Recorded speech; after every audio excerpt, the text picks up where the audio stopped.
evening. Welcome to APTN National News. I'm Melissa Ridgen. In 1864, colonial officials of the day invited 6 Tsilhqot'in chiefs to meet with them for peacekeeping talks, but instead they were arrested, tried, and hanged. On Friday, 154 years later, Prime Minister Justin Trudeau visited the nation to apologize and exonerate the 6 war chiefs. This follows an apology earlier at the House of Commons earlier this year. Brittany Hobson brings us more.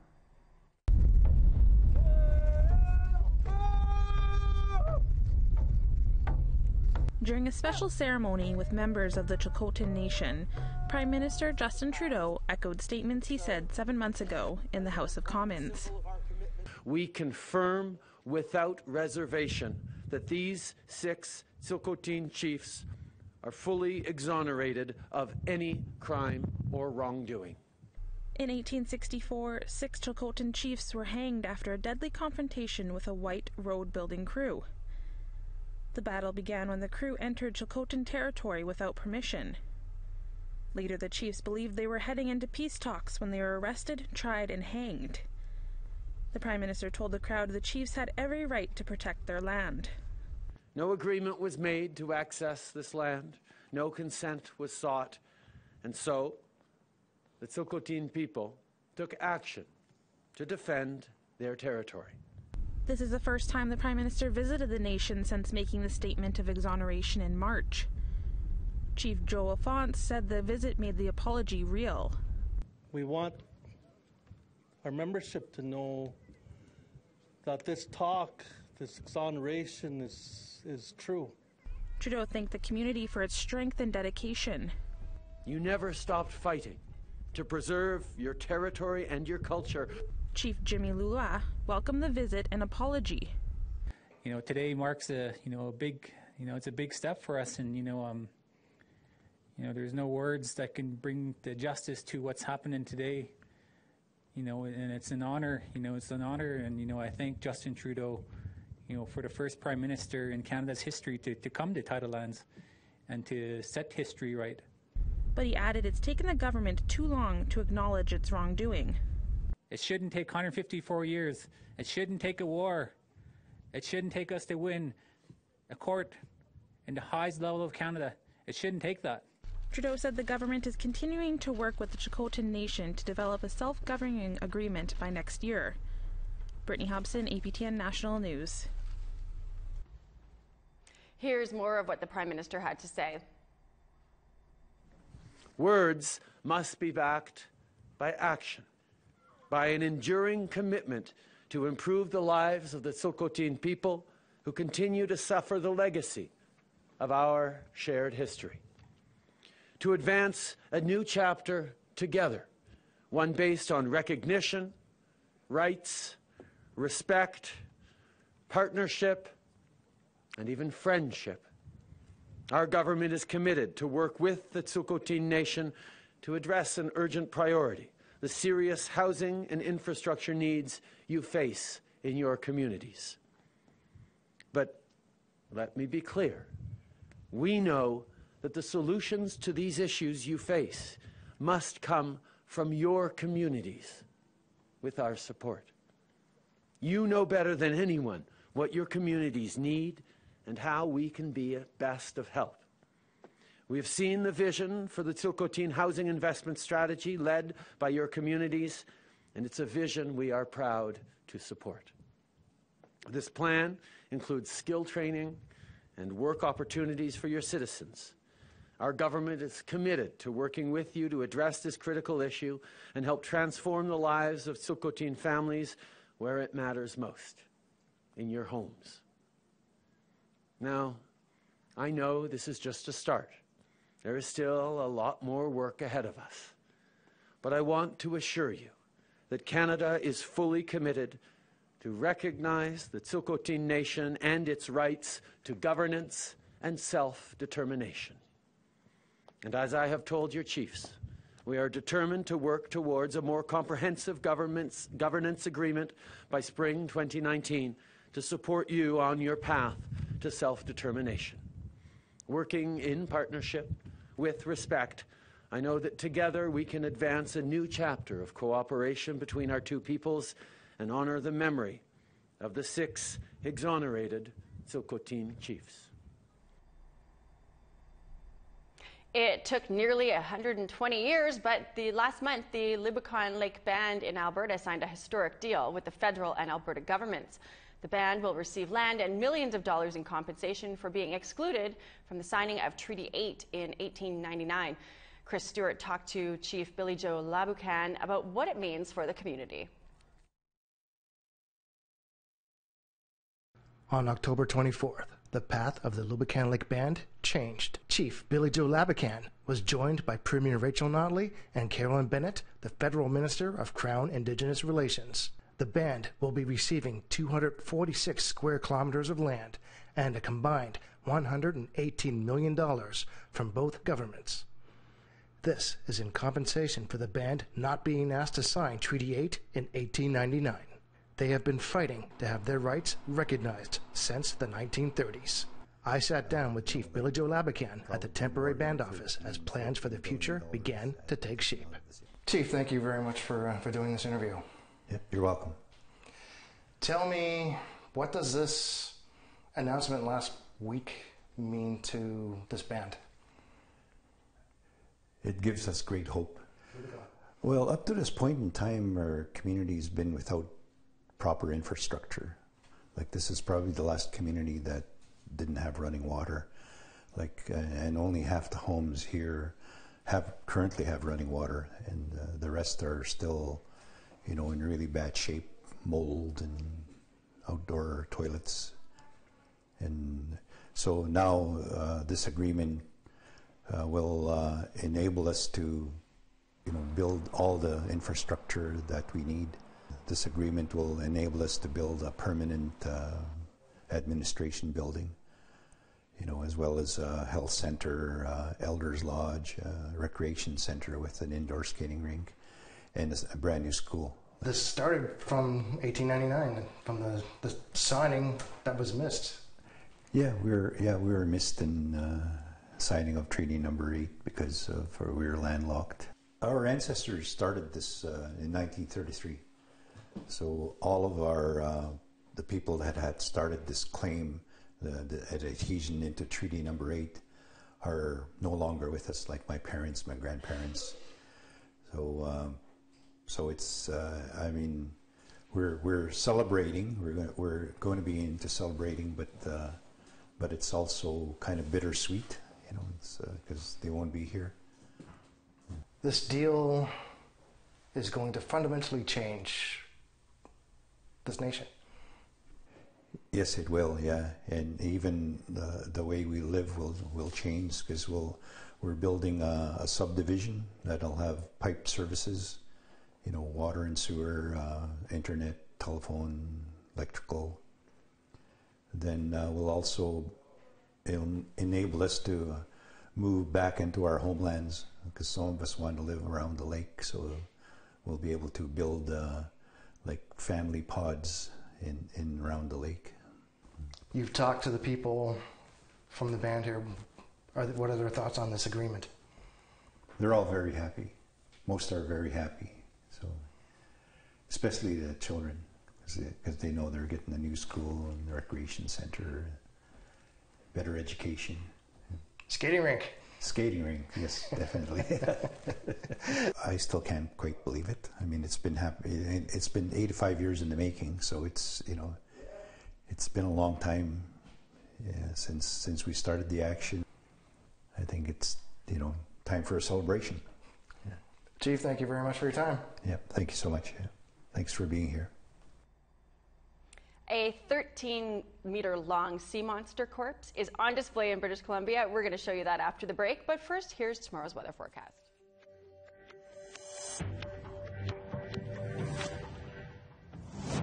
Over on the East Coast, we have 16s for Charlottetown, Fredericton, and Halifax, and 14 in St. John's. -3 in Inukjuak, Kuujjuaq's 2, and some snow. Quebec City is 6 with some rain, 7 and rainy in Montreal. 6 is for Sarnia and London with some rain. Toronto's in at 7. -4 in Big Trout Lake with some rain. 2 in Sioux Lookout. 6 and rain in Thunder Bay. Thompson's in at mix of sun and cloud. -5 God's Lake. -3 with some rain. 1 for Barons River, Princess Harbour, and Gimli in sunshine in those communities. 0 for Winnipeg and Cloud. 1 for North Battleford, Saskatoon, Regina, Estevan, but -1 for Swift and Yorkton. Uranium City's -9 with some snow. Buffalo Narrows 0 with some sun or some snow and some rain, and 1 and rain in Meadow Lake.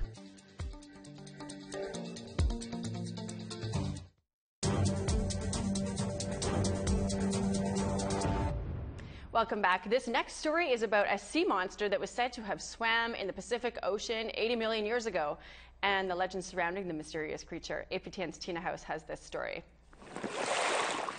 According to the National Oceanic and Atmospheric Administration, we've only discovered 5% of the ocean, and the mysteries of what lived beneath the sea is the subject of a new display at the University of British Columbia. The Elasmosaurus is believed to have swam along the shores of Canada's west coast 80 million years ago, with its sharp teeth and 13-meter-long body, making it the size of a semi-truck. It's impressive. Kirsten Hodge says that this marine reptile was most likely a bottom feeder because of its long neck. So this particular skeleton was found near Kansas, but there's actually an interior seaway that ran all the way up North America, and so skeletons like this were found in BC, so there's one near Courtenay, BC, that was discovered as well. Marine reptiles, commonly referred to as sea serpents, have been a part of folklore and legends dating back to the Viking era, when giant sea monsters were said to have attacked men on boats. In recent years, there have been stories about Ogopogo in Okanagan Lake. Here on the west coast, the Squamish Nation have told many legends of the sea serpent, but in their language, the name of the sea serpent is Quitchitall.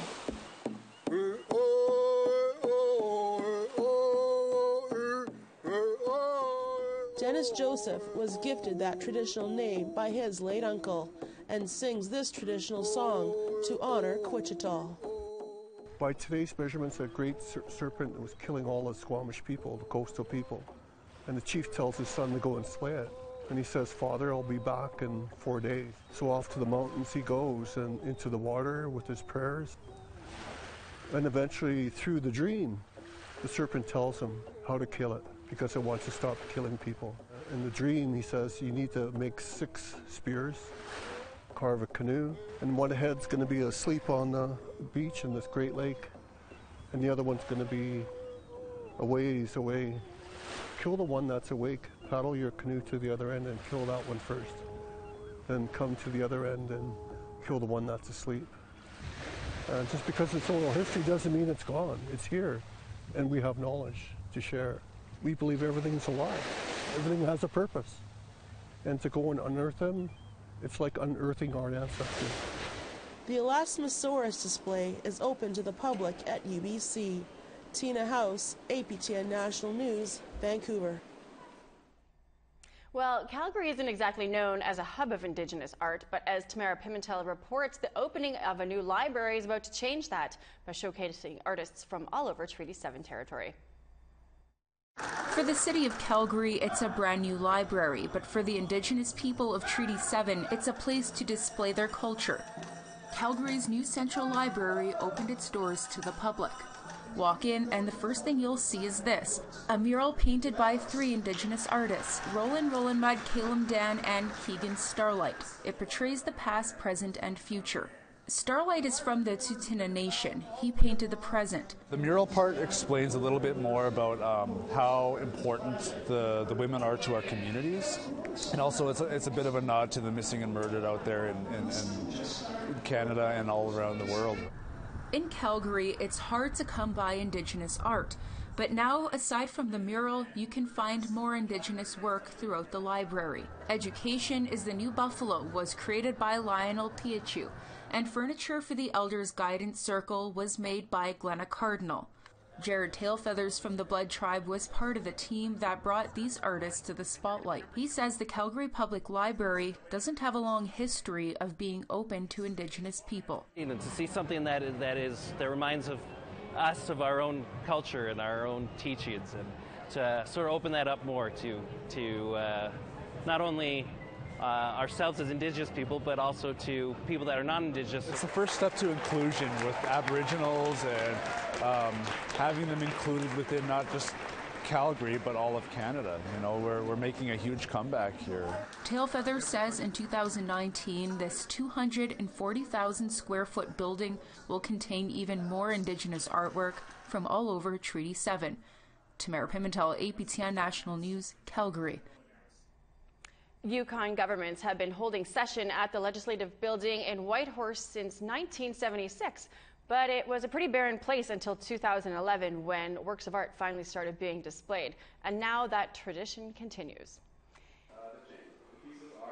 Pieces of art were unveiled at a recent ceremony, like this fire bag made with moose hide trimmed with caribou and wolf, and a traditional doll made by an elder of the Tsilhqot'in First Nation. The works were chosen from over 450 items in the Yukon Permanent Art Collection. Keith Wolf-Smarch, whose work is on display, says the art helps with reconciliation. I think it's really fitting because within our Tsilhqot'in culture, our art and our crests and our symbols and our colors help form our government as First Nation people. So I think it's so fitting that they would use it in the Yukon government. It's time for another break, but first here's the rest of tomorrow's weather forecast.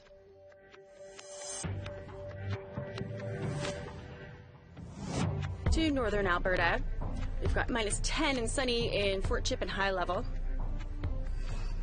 -8 and rain in Edmonton, -7 and rain in Calgary. 11s for Campbell River and Tofino, sunshine there. 12 for Victoria and Vancouver, and sunny there. Sunny in Dease Lake, -10. Smithers, mix of sun and cloud, and 4. Old Crow, -22, lots of sunshine up in the Yukon. -12 in Whitehorse, -21 in Dawson City.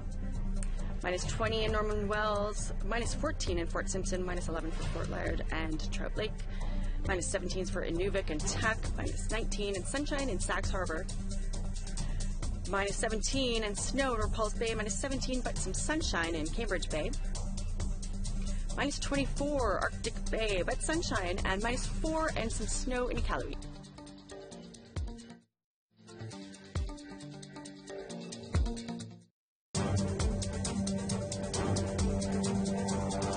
Welcome back. We have a story now out of New Zealand where a group of Maori cadets have gone to Italy with the Second World War veteran to see where the Maori battalion fought the Nazis. Maori Television has this story.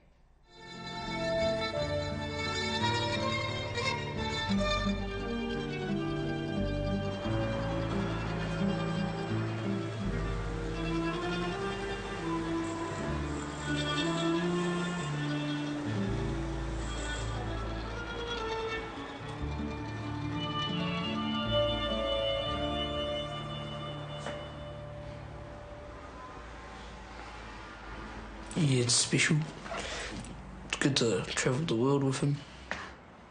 It's an honour for me to be here. Koroeri's waited his whole life to see where his father fought, and he gets to do so with his mokopuna, Rapata. A bit sad, but very happy to be here. It wouldn't be the same if I didn't travel without him.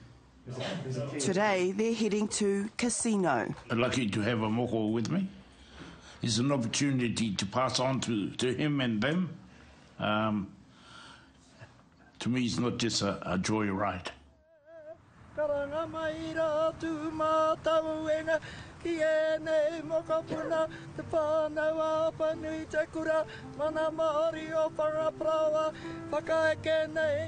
Dinsdale John, 18th of the 2nd, 1944. Hapeta Charlie, 1802, 1944. Hike James, 17th of the 3rd, 1944.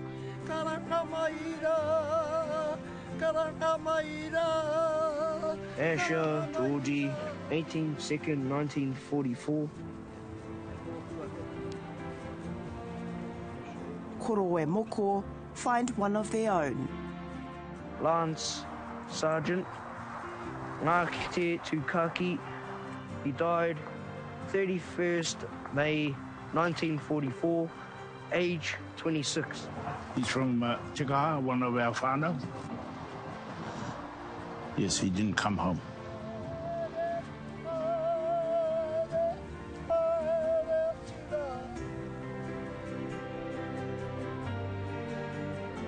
Of all the battles of World War II, the battle for Casino was the deadliest for the 28th Māori Battalion. In one night alone, 128 of the battalion were either killed or seriously injured. Though the great-grandfathers of the Kura children were lucky enough to make it home back to Aotearoa, many that fought didn't. 56 Māori remain here, amongst their comrades, the many that paid the ultimate price for freedom.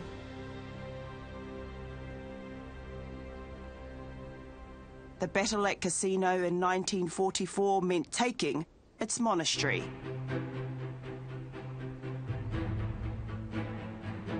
Casino was defended by the mountain ranges. It was a big valley, so it was an important objective for them. It was also the observation post for the Germans. So any movement in the valley floor, the Germans could see, and they could lob their artillery to those positions. How in God's name were our tipuna supposed to capture that objective? I look at our maungas back at home, Hikurangi, Te and thinking that they were supposed to climb up that mountain whilst under fire and carrying all their armament. It was almost mission impossible. All the soldiers that went into the war were very young, and they were persuaded to think that the war was a big holiday, when in reality it was bloodshed and everything.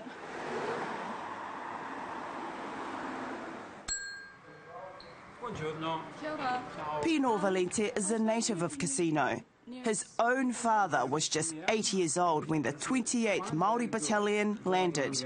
Follow the sidewalk, and today, Pino is the owner of Hotel La Pace, meaning peace, where the kids are staying. My generation doesn't know the story of Casino. It was a good territory for the German soldier to defend. Because also for us, after the war, generation before just think about to rebuild everything and forget. So he's grateful that from the other side of the world, a new generation has come to remember.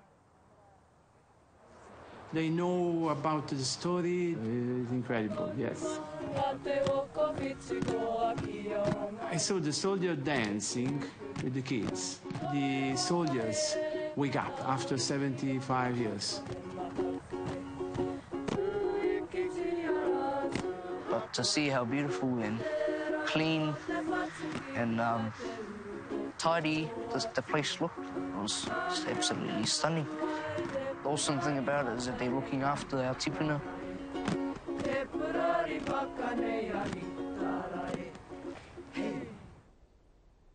Well, that's all for APTN National News tonight. You can always find more on our website, aptnnews.ca. I'm Melissa Ridgen. Have a great night.